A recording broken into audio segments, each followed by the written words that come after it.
Your client just asked their AI to do your job. Models are good enough now to sound like a consultant. So what's left that a client can't just prompt their way to?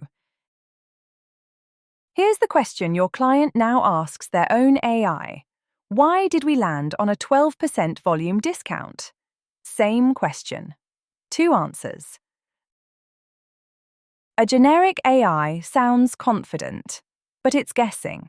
Discount tiers, contract length, a standard rate, no sources, just general knowledge. Aether recall answers from your firm's own context.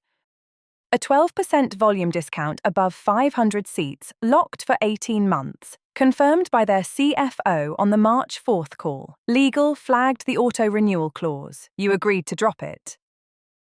Every claim carries its citation.